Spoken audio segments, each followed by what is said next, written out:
Guys, welcome to Reality Check. Now, a major story here. According to internal communications obtained by Washington Post, Facebook's parent company Meta has hired one of the biggest PR firms in America to sabotage its main Chinese competitor TikTok. The tricks include promoting fake news and exploiting American public's growing fear of China.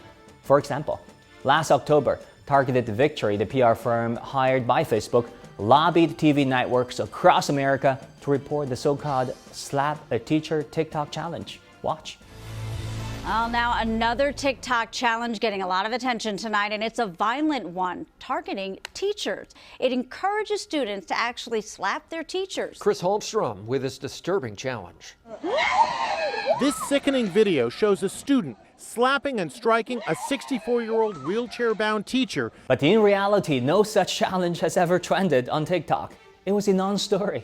If anything, it was speculation first started on Facebook and amplified by local TV networks and the PR firm. In a similar vein, the PR firm pushed the story of TikTok's Devious Licks Challenge. This comes weeks after an earlier trend known where students were seen vandalizing school properties. But according to several investigations, rumors of the Devious Licks Challenge initially spread on Facebook, not TikTok. All this happened when TikTok has surpassed Facebook and Instagram as the most downloaded social media app in America, and as Facebook is under pressure to win back young users.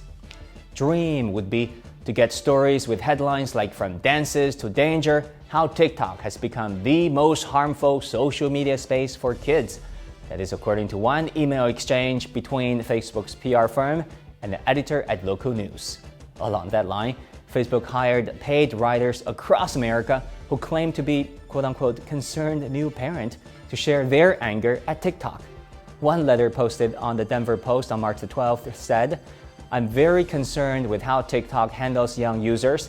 It is time we take a serious look at what harm TikTok is having on their mental health. Many people even suspect China is deliberately collecting behavioral data on our kids.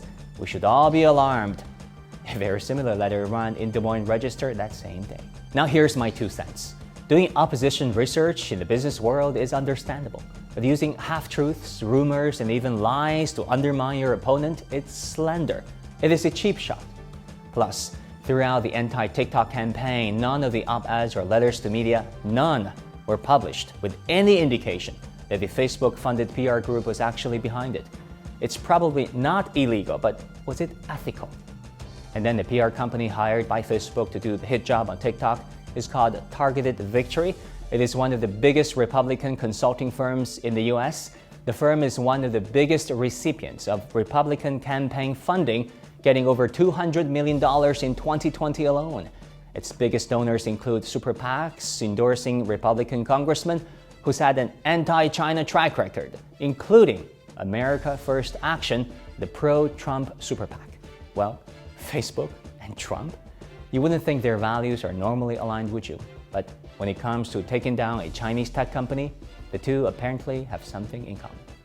And Facebook, a company that prides itself in its liberal values and global-mindedness, obviously did not mind using some help from a right-wing consulting firm who knows all too well how to orchestrate an anti-China messaging campaign.